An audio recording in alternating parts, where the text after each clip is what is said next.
마가복음 13장 1절로 13절까지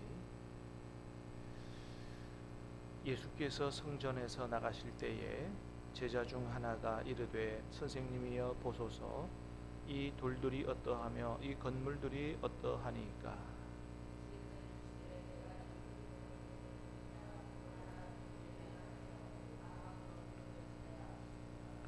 예수께서 감람산에서 성전을 마주대하여 앉으셨을 때에 베드로와 야고보와 요한과 안드레가 조용히 묻되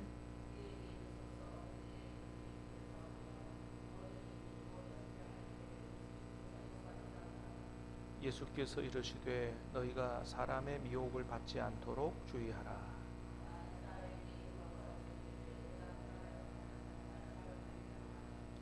난리와 난리의 소문을 들을 때에 두려워하지 말라. 이런 일이 있어야 하되 아직 끝은 아니니라.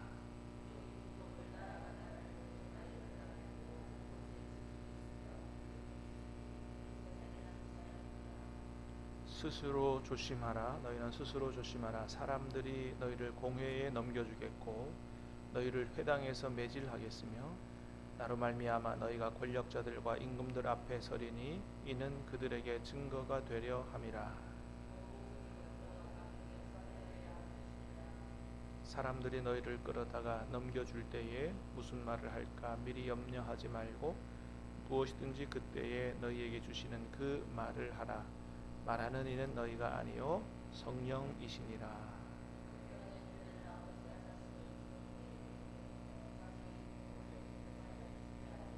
같이 읽습니다. 또 너희가 내 이름으로 말미암아 모든 사람에게 미움을 받을 것이나 끝까지 견디는 자는 구원을 받으리라. 아멘. 자, 오늘 우리가 읽은 말씀을 포함한 마가복음 13장 전체는 예루살렘 성전 파괴, 그러니까 AD 70년에 있었던 예루살렘 성전 파괴와 세상의 마지막 날에 관한 예수님의 말씀입니다. 자, 1, 2절 말씀을 다시 보겠습니다. 시작. 예수께서 성전에서 나가실 때에 제자 중 하나가 이르되 선생님이여 보소서 이 돌들이 어떠하며 이 건물들이 어떠하니까. 예수께서 이르시되 내가 이 건물 보느냐 돌 하나도 돌 위에 남지 않고 다 무너뜨려지리라 하시니라. 아멘. 어제 말씀 보았던 대로 예수님께서 성전에서 헌금함에 대하여 앉으시고 많은 사람들이 헌금하는 걸 보셨다 그랬죠. 성전 안에 계셨죠. 성전 안에 계시던 예수님이 이제 성전에서 나가실 때에 제자들과 함께 성전에서 나오실 때 제자 중 하나가 그 어마어마한 예루살렘 성전을 보고서 그런 질문을 했다는 거죠. 선생님 보세요. 이 돌들이 어떠하며 이 건물들이 어떠합니까? 아마도 이 제자는 예루살렘 성전의 그 엄청난 규모와 화려함을 보고 이 얼마나 좋은 겁니까? 이렇게 질문을 했던 것 같아요. 왜냐하면 그 옛날 지금 오늘 본문 시대의 예루살렘 성전은 그 규모와 웅장함이 어마어마했습니다. 옛날 그 헤롯이 아주 그 헤롯은 건축을 잘하기로 유명한 사람인데 성주 순례를 가보면 이 헤롯이 지은 건물이 엄청난 것이 굉장히 많습니다.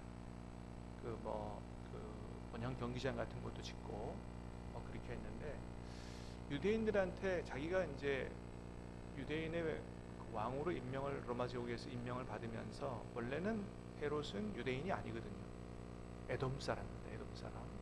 유대인의 환심을 얻기 위해서 성전을 헤롯이 다시 증축해 지어줬다 그래서 헤롯 성전이라 그래요. 이게 어마어마하게 큰 잘 지어진 성전입니다. 공사 기간도 어마어마하게 길어요. 얼마나 잘 지어졌는지, 그러니까 지금은 그 AD 70년에 성전이 파괴됐어요. 그래서 다 파괴되고 뭐만 남았냐면 한쪽 벽만 남았습니다. 그래서 그 벽을 뭐라 그러냐면 통곡의 벽이다 그래요. 옛날 그 성전 시대를 생각하면서 그 성전이 자기들이 그렇게 중요하게 생각했던 성전이 무너진 것을 통곡하면서 그 다시 이 예루살렘이 회복되는 날이 오게 해달라고 기도하는 이 통곡예배이죠. 그리고 가보면 이 성전을 둘러싼 이 벽의 돌 하나가 얼마나 크냐 하면, 큰 거는요 이 벽만 합니다. 돌 하나가 기록에 의하면 12m, 그러니까 진짜 여기서부터 저까지 돌 하나가 그렇습니다. 이렇게 높이가. 그러니까 돌 하나가 벽 하나가 될 정도로 어마어마하게 커요. 그게 막 벽처럼 쫙 펼쳐져 있고요. 근데 이렇게 잘 지어진, 그러니까 뭐 우리나라에서 제일 잘 지은 교회가 있다면 뭘까요? 우리 부산을 치면은 뭐 부전교회도 있겠고 수영로교회도 있겠고, 그 교회는 규모상으로 예루살렘 성전하고 게임이 안 돼요. 네, 그런 정도로 엄청나게 건물을 잘 지었습니다. 자, 근데 이 제자의 질문을 받고 예수님이 뭐라고 말씀하셨다고요? 내가 이 큰 건물들을 보느냐. 예수님도 큰 건물들이라고 말씀하시잖아요. 돌 하나도 돌 위에 남지 않고 다 무너뜨려지리라. 세상에, 어떻게 예수님 이런 말씀을 하실까? 아니,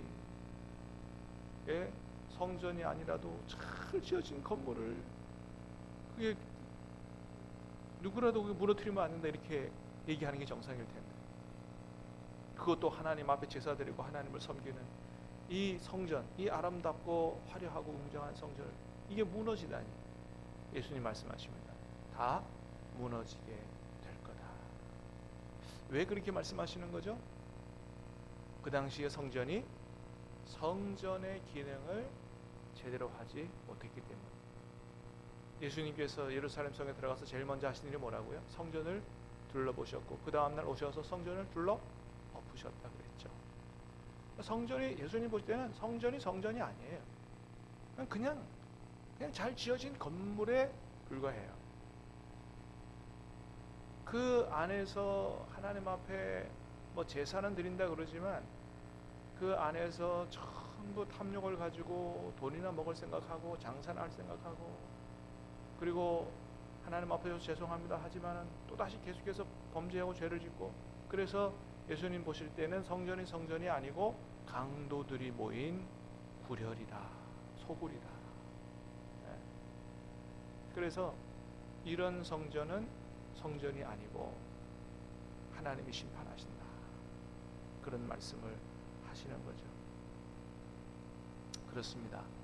여러분, 수백억, 수천억 들여서 아주 화려하게 아무리 잘 지어놨다고 해도 다 하나님이 기뻐하시는 교회가 아니다라는 거예요. 왜요?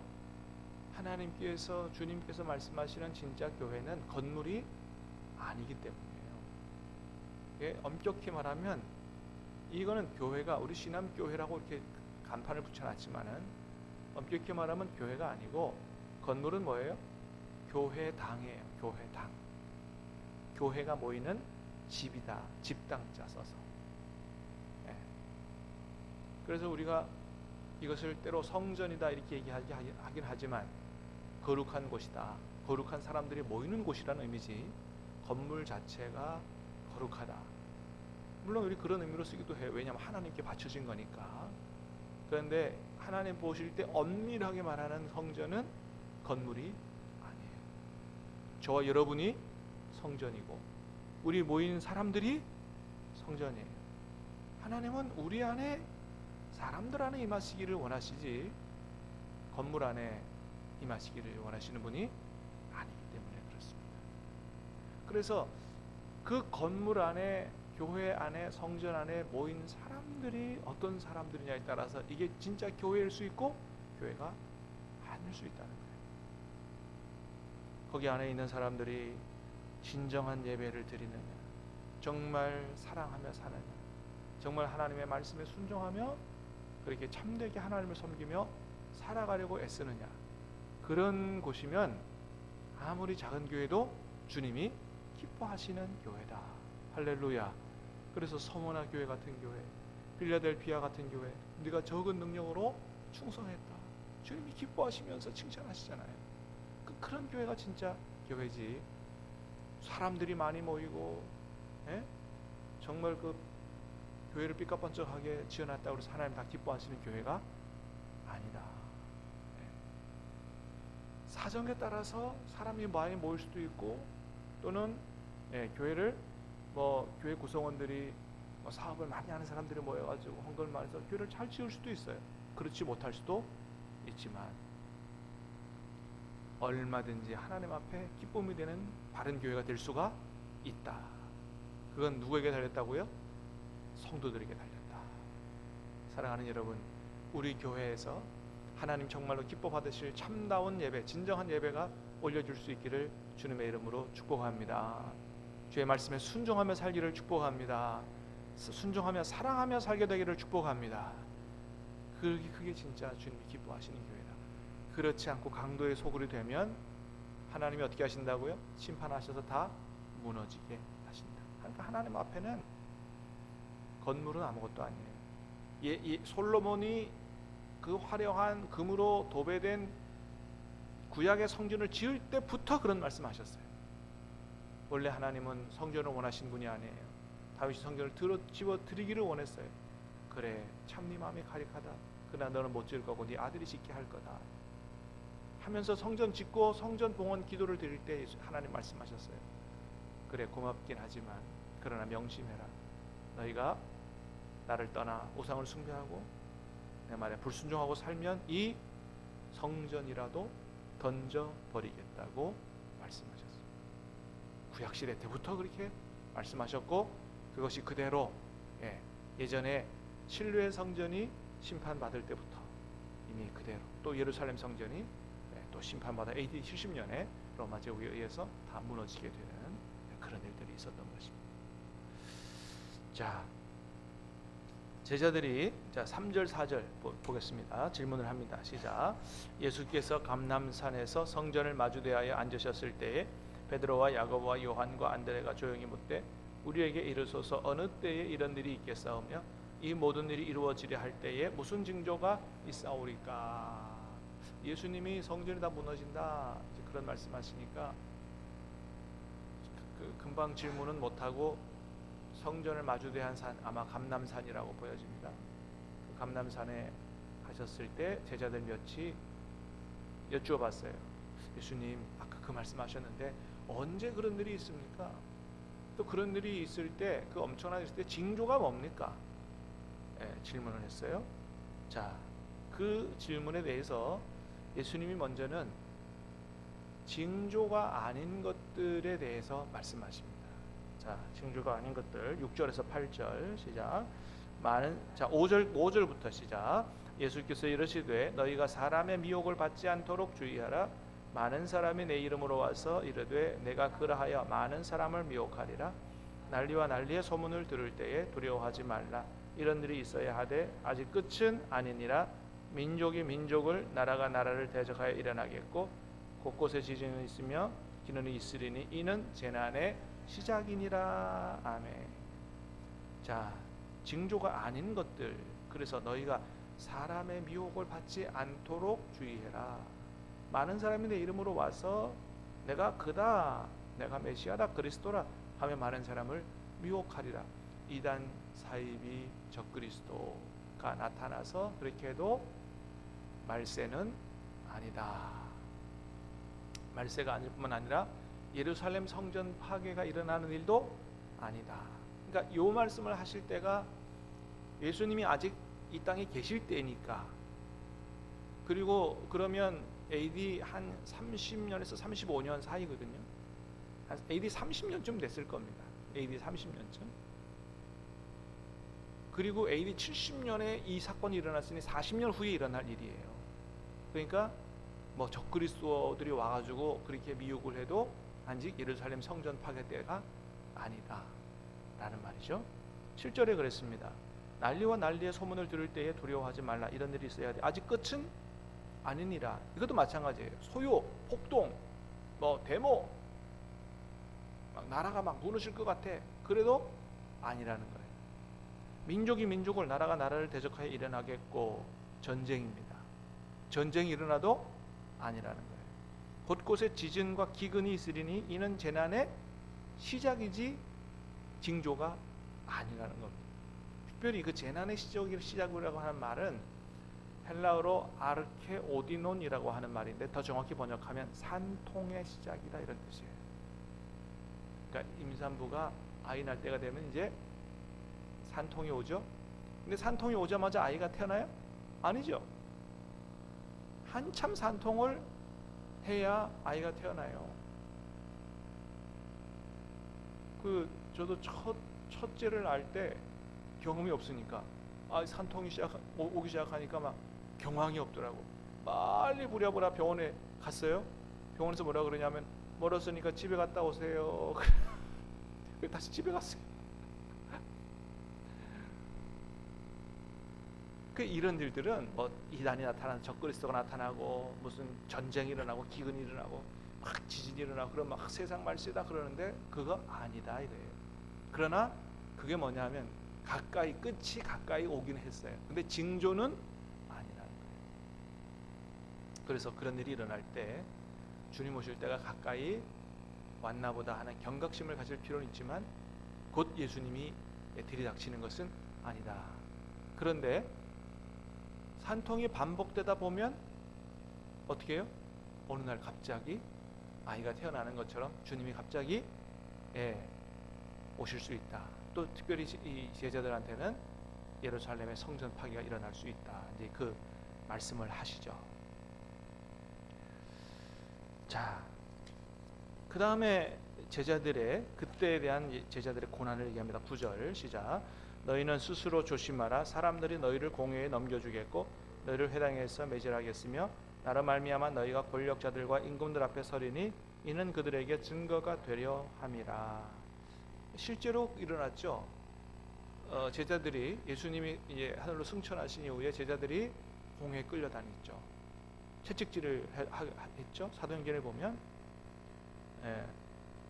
그리고 나로 말미암아 권력자들과 임금들 앞에 서리니, 바울 같은 사람이 아그리빠 왕 앞에 서게 되고 막 그랬죠. 그렇게 공회에 끌려가고 권력자들 앞에 서게 되는, 재판 당하게 되는 이런 일들이 있게 되는데, 이는 뭐라고요? 그들에게 증거가 되려 함이라. 그때조차도 제자들을 통해서 복음을 전파하게 해서 그들조차도 복음을 들을 수 있도록 하나님이 기회를 주시기 위해서 그렇게 하신다는 거죠. 그래서 바울이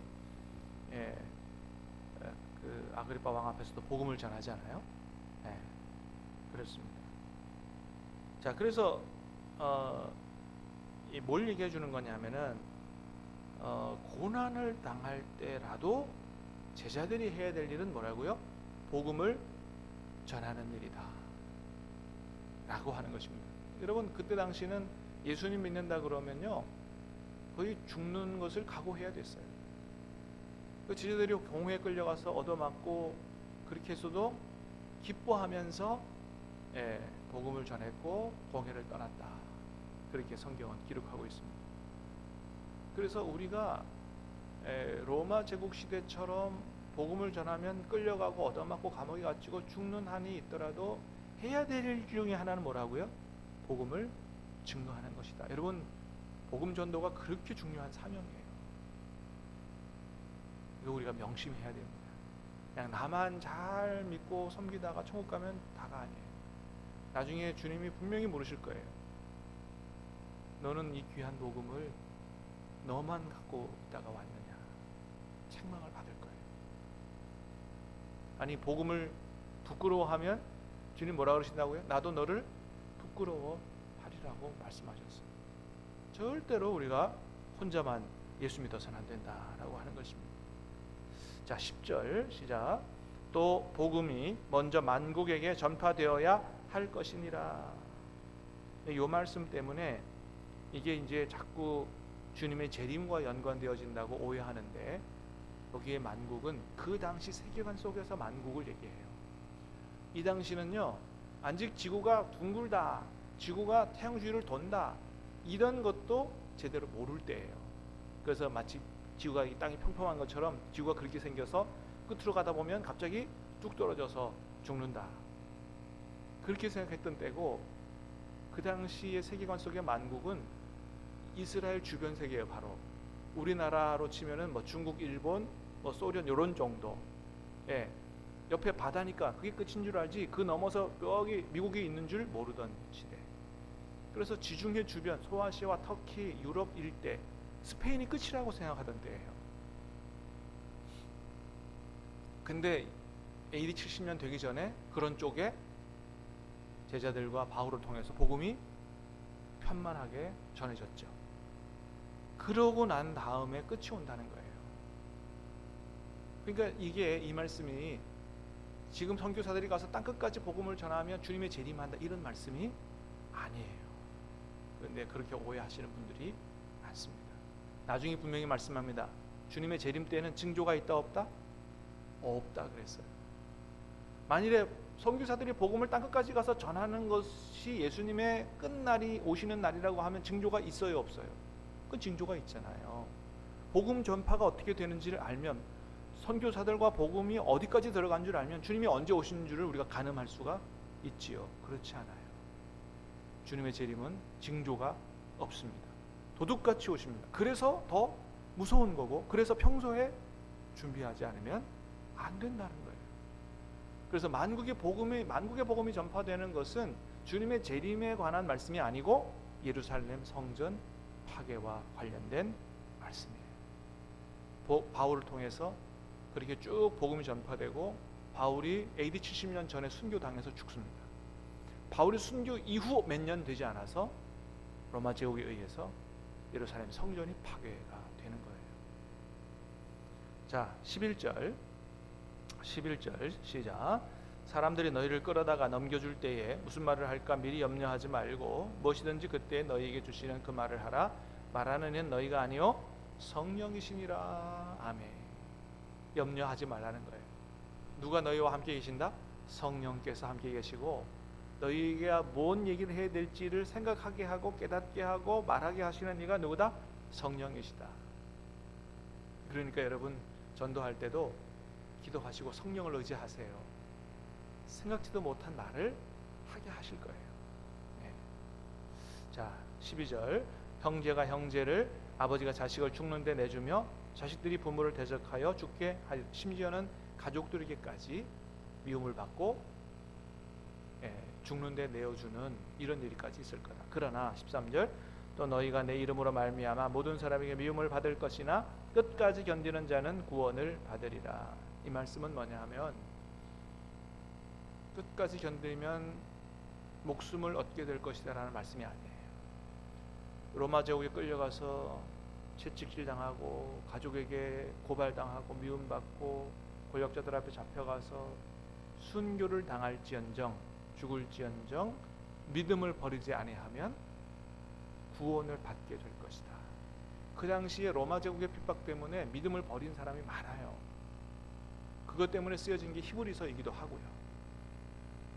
근데 끝까지 믿음을 지키고 정말 죽도록 충성하라. 내가 생명의 멸류관을 주리라. 이게 끝까지 믿음을 지키라는 얘기거든요. 끝까지 믿음을 지키고 순교당한 사람들이 많습니다. 그럼 어떻게 한다고요? 믿음을 버리지 않았기 때문에 반드시 구원을 얻어 하나님 품에 들어가게 된다 라고 하는 것입니다. 그래서 끝까지 믿음을, 이 말씀이 목숨을 건지는 것이라고 이해하면 끝까지 견딘 자, 믿음을 버리지 않는 자는 다 죽지 않았어야 되는데 그렇지 않고 순교를 당했죠. 그러나 영생이 있고 천국이 있다, 그런 것입니다. 자, 오늘 말씀을 통해서 진짜 하나님 기뻐하시는 성전이 뭔지, 또 우리가 고난을 당할 때라도 반드시 감당해야 될 것이 무엇인지, 전도하며 사는 일에 대해서 깊이 마음에 새기며 주님 뜻대로 살아가는 저와 여러분이 다 될 수 있기를 주님의 이름으로 축복합니다. 기도하겠습니다. 은혜로우신 주님,